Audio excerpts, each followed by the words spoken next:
Halo, berjumpa lagi dengan saya Kingsman Arzik di sini. Pada kesempatan sebelumnya kita sudah membahas tentang bagaimana Human Defender bekerja dan apa saja fiturnya, yaitu adalah orang-orang karyawannya yang sudah melakukan trends agar bisa lebih produktif lagi dari segi skill, alam bawah sadar, dan kemampuan kapabilitasnya secara keseluruhan bisa lebih meningkat lagi.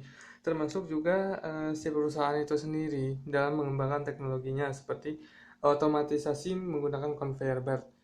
Nah, ketika itu sudah semua sudah tercapai, kita akan mengekspansi bisnis kita dengan cara adalah menduplikasi pabrik-pabrik agar bisa meningkatkan kapasitas produksinya. Misalkan membeli mesin-mesin produksi baru maupun membeli tanah untuk memproduksi dan lain sebagainya.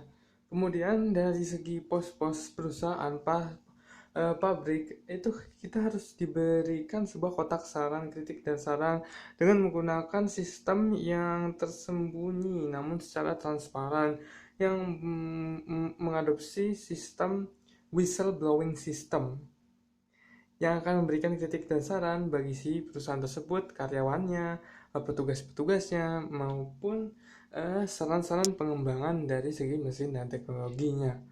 Kemudian selanjutnya adalah untuk bekerja sama. Untuk bekerja sama ini harusnya disediakan form atau box kerjasama yang formatnya sudah disediakan oleh perusahaan dan disediakan di tempat-tempat tertentu sesuai kesepakatan secara asosiasi secara global.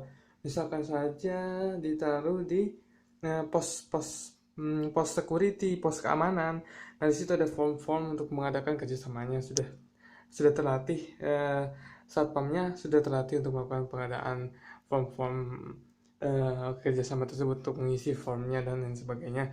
Tentunya dengan satpam yang berbeda, yang shifting dua satpam sekaligus sehingga yang satu bisa berjaga dan yang satunya bisa melayani partner bisnis, rekan kerja maupun pelanggan yang akan mengadakan kerjasama pada perusahaan tersebut. Kemudian selanjutnya adalah setelah melakukan kerjasama di antara pos-pos tersebut, eh, selanjutnya adalah ekspansi, yaitu adalah menilai potensi-potensi bukan hanya dari perusahaan itu sendiri dan bukan hanya dari potensi lingkungan atau daerah tersebut secara spesifik, maupun juga potensi karyawannya. Karyawannya misalkan jika dia tergantikan oleh mesin, pekerjaannya tergantikan oleh mesin, maka kan kita gali potensi karyawan lainnya maupun potensi untuk story atau mempromosi dirinya, bagaimana story antara perjalanan hidupnya dari dia kecil sampai dia dewasa. Nah, itu bisa kita promosikan untuk menggait perusahaan, untuk menggait konsumen-konsumen yang akan datang. Misalkan cerita salah satu karyawan di pabrik dari menempuh di waktu kecilnya dia menempuh perjalanan sekitar 10 kilometer untuk bersekolah dari rumahnya ke sekolahnya. Nah, itu bisa menjadi story atau cerita yang menarik untuk menggait konsumen untuk membeli produk dari pabrik tersebut. Sehingga konsumennya bertambah banyak dan karyawan yang tergantikan oleh mesin tadi juga ikut berguna. eh, Tetap berguna bagi perusahaan tersebut dan bahkan nilai worth dari value si karyawan tersebut meningkat secara drastis dengan story-story tersebut. Bisa juga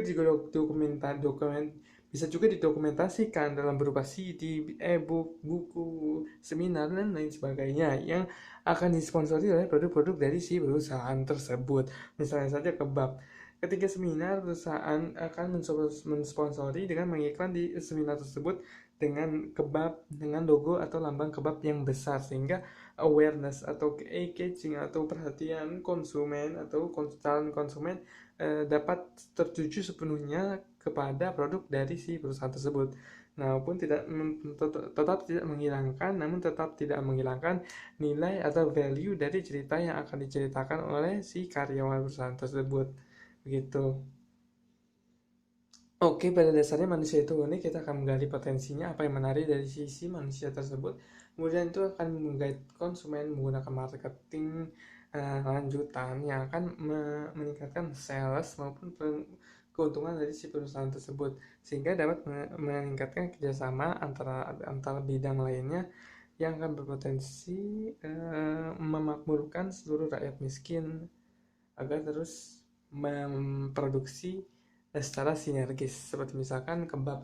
Kebab itu terdiri dari apa? Dari rempah-rempah dan daging. Maka dari itu perusahaan kebab membutuhkan supplier daging dan supplier rempah-rempah. Nah, penjual atau supplier dari si rempah-rempah tersebut bisa mendapatkan keuntungan. Nah, dari keuntungan tersebut dari pabrik yang terkumpul dari si pabrik, si penjual supplier rempah-rempah dan supplier daging itu, keuntungan yang terkumpul akan dibuat untuk melatih orang-orang agar menjadi supplier-supplier lain. Misalnya supplier kemasan kebab maupun supplier apalagi yang berkaitan dengan kebab, eh, sausnya, supplier saus kebab dan lain sebagainya. Itu sebagai contoh saja, namun menyesuaikan dengan keperluan dan kemampuan perusahaan dan kesesuaian dengan permintaan dari pasar itu sendiri. Oke, terima kasih. Jangan lupa klik like, share, komen, dan subscribe. Bagi yang ingin berdonasi, silakan transfer ke rekening BNI di bawah sini, di bawah ini. Silahkan transfer ke rekening BNI saya di bawah ini. Terima kasih telah menonton atas perhatiannya. Terima kasih. Jangan lupa klik like, share, komen, dan subscribe. Thank you.